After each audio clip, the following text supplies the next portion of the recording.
Greetings, this is Griff Ruby, the Nostalgic Catholic, with another Isaac Asimov short story. This one is collected in a rather unusual volume here, which is an anthology of stories by a variety of noted science fiction writers, edited and collected, as you can see, by Isaac Asimov and Alice Lawrence. There's a little picture of the two of them, and no, they were just working together to edit this book. He's got his own wife, but second wife, I think of that much you will. But at any rate, be all that as it may. And this is it's a collection of all these different stories, each one by a different person, and they have a little code here. It's kind of cute. So here's the one. It's by, well, as you can see, this is by 411-332-111-323-00331-3222441. Wow. Which is the code to indicate who it is. At the back of the book, they explain the code. It's actually surprisingly simple. It's pretty much just a substitution cipher. Digits for letters and that sort of thing, or digit pairs for numbers, or letters, I should say. And you just start from the end to get the name, however much of that. And then before that, maybe additional information, or maybe gibberish. Who knows? I haven't the wherewithal or the interest to try to find all the names, how they're in there, and what else is there. Okay. He has a little introduction to this story. He writes these little introductions to all these stories, which of course will not come with the story when it gets collected into this volume, which is named for that particular story, along with a whole bunch of others, and which I have shown many times, is one of the final collection of his stories published in his lifetime. There are, of course, two more collections of his short stories. One of them is called Gold, and it collects his science fiction stories. And the other one is called Magic, which collects his fantasy stories. Apparently, he started getting some fair amount of fantasy in his final years. So he started out with science fiction, spent some time with mystery, and actually, although I've not been covering these stories, his Trapdoor Spider, the Black Widower's stories have in fact also been continuing, and they continue right up to the very end. And then even those also get collected. The last batch of those also get collected in a posthumously published volume. So if only they'd publish the rest of the Union Club mysteries, Griswold mysteries. But oh well. Anyway, back to where we are. So those are all published after his death. This is the last collection of his stories. No, as Winds of Change is the last collection of his stories published in his lifetime. So this is the story for which he gives that collection, its name. I think part of it was the title was just kind of good because it kind of illustrates, it's kind of been a time for a winds of change in his own life, as after years and years of barely writing any fiction other than short stories, which I've now been covering one by one in all their detail, but he really wasn't writing much in the way of novels. I mean, throughout all the 60s and 70s, he's able to claim 2 science fiction novels, one of which really isn't even his, as A Fantastic Voyage, and the other one, Gods himself, is his, and plus one mystery, Murder at the ABA, which I've reviewed. So I've viewed all those volumes already. But as you can tell, once we get into the late 1950s, his fiction writing drops way down, and he devotes himself almost exclusively to writing nonfiction. Well, now here we are. It's sort of the winds of change in his life, but the story here is a different winds of change. Now, the whole thing is a conversation between three people. Well, let's read the introduction he gave this thing first. He has this quote. He doesn't say where it's from, but I think it is some poetic quote. It says, "Ah, love, could you and I with him conspire to grasp this sorry scheme of things entire? Would not we shatter it to bits, and then remold it nearer to the heart's desire?" And then he continues, no uncritical, but just his own introduction. Fitzgerald wrote these lines in his adaptation of Omar Khayyam's verses, but in considering any heart's desire, we must ask, whose heart? There are over 4 billion hearts on this earth. Now it's more like about 7 or 8, but okay. Of ours, and perhaps 4 billion hearts' desires, not one of which would undoubtedly suit any heart but the one that desired it. Perhaps it is safer to accept what is. Okay. So now we have this whole thing is just a conversation in the faculty lounge of some university of three professors. One of them is Jonas Dinsmore, and he's really the one who's kind of leading the story. He's got things to talk about to the other two who are, occasionally letting him listen in on what he's got to say, but on the whole, they just kind of make a few small replies along the way, but don't really talk very much. So Jonas Dinsmore is an associate professor of physics, and apparently he doesn't seem to be well liked, I assume, by the other two. The other two are, and one is Horatio Adams, an aging chairman of the department who, without having done any single thing that's remarkable, had yet accumulated vast respect for the numerous unremarkable but perfectly correct things he had done. The other was Carl Muller, whose work on grand unified field theory had put him in line for the Nobel Prize, he thought probably, and the presidency of the university, he thought certainly. It was hard to say which prospect Dinsmore found more distasteful. It was quite fair to say he detested Muller. So we have these three guys, and they don't really like each other, or at least the one main guy is neither liked by nor likes the other two. So they're just talking, and their discussion, mostly, as I said, is just Jonas Dinsmore. Now, Dinsmore is kind of spinning this speculation. It's all kind of a what if. Maybe there's a subtle way you can go back in time, and he's talking about tweaking things in such a way that they would arrive at a different place. Very subtle things. Not so much actual time travel, but more like laying down layers and layers of preparation for something that others didn't notice happening. Actually, there's a very peculiar irony to this whole story that the weirdest part is he's not even conscious of it. So that's, I'm sorry. He thinks it is one of his great stories, and he regards it as a tour de force of his stories. I'm not sure I'll even rate it up with those. It has its interest, undeniably, and for all that managed to be fairly enjoyable, actually. So, but show of force, I would go quite that far. So, what is his idea of a kind of time travel? See, while you're doing what you've been doing, I've been doing over years and years, all this other stuff that is about to make a difference. And they're all, yeah, sure, whatever. He's talking like it's just visiting time in the past. But that's not really true.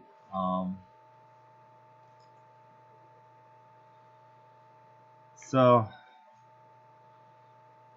it does kind of reveal some of the things that go on at universities, and a little bit, because you see, this is now written, the story is written in 1981, and something rather interesting has been happening, and it's all part of the same kind of reaction against the things that people have been doing, weird movements of weird social currents that have been artificially generated by public elites that are trying to ram stuff down everybody's throats. And people were starting to react against it. And not only did they elect Ronald Reagan as president, but this was also an ascendancy of something called the moral majority. And it was just that general run of people, the sleeping giant of all the people who mostly seem willing to kind of ignore all this crap going on and just get on with their lives. But there just comes a point where it is past a threshold where the sleeping giant is, on rare occasions, significantly awakened. And in fact, that's what is going on, and that's what Dinsmore has apparently been working at and for and with, is this societal reaction to the elitist direction, which the other two engage in and apparently don't even seem to be aware that they're engaging in something like that. They're just kind of merrily riding along with this crazy direction. So, like, towards the end, he's saying, "But I tell you this not in order to vilify you. I tell it to you to explain that if I found it necessary to change the world so as to keep ourselves all the same, yet place me on top of you, you wouldn't really mind. Not about the world, that is. You wouldn't mind if the Republicans were up and the Democrats were down, or vice versa.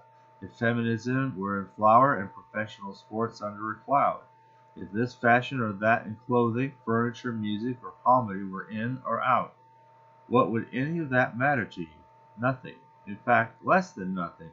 For if the world were changed, it would be a new reality, the reality, as far as people in the world were concerned, the only reality, the reality of the history books, the reality that was real over the past 25 years.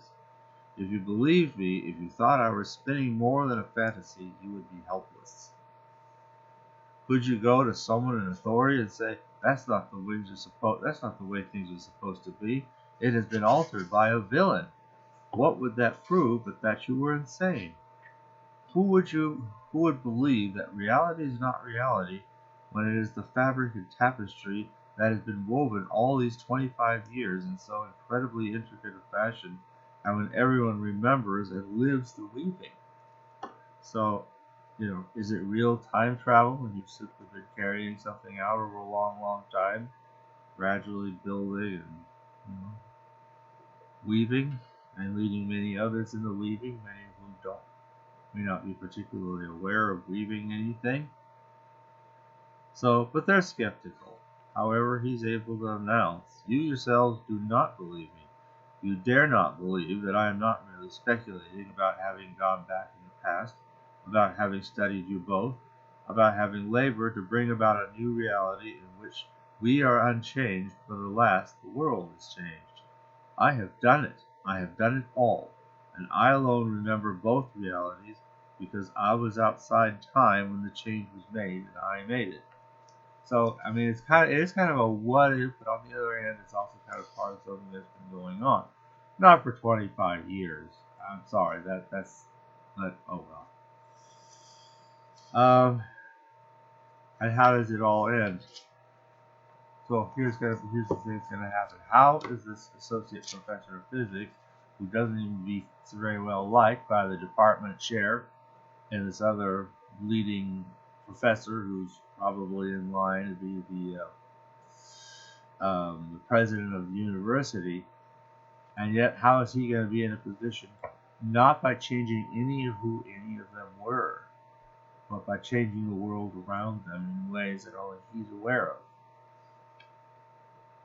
So what happens is at the very end, and I guess he considered sending a real zinger. I think, like I said, it is kind of an irony more than anything else, of which Asimov himself is ironically unconscious of. Because, I mean, when we look at the changes that have been happening quietly and subtly all around us, we have seen this, what had started out as a mere, let's be polite to each other, political correctness that, is fairly innocuous, and, you could say good things for it. to something that got to much more extremes, and then finally in the last how many, not even that many years, like half a dozen years or so, has taken on absolutely toxic extremes that we now call wokeness. It is toxic. It is totally, utterly, criminally toxic. It attempts to impose. It's sort of like they have become like an imposition.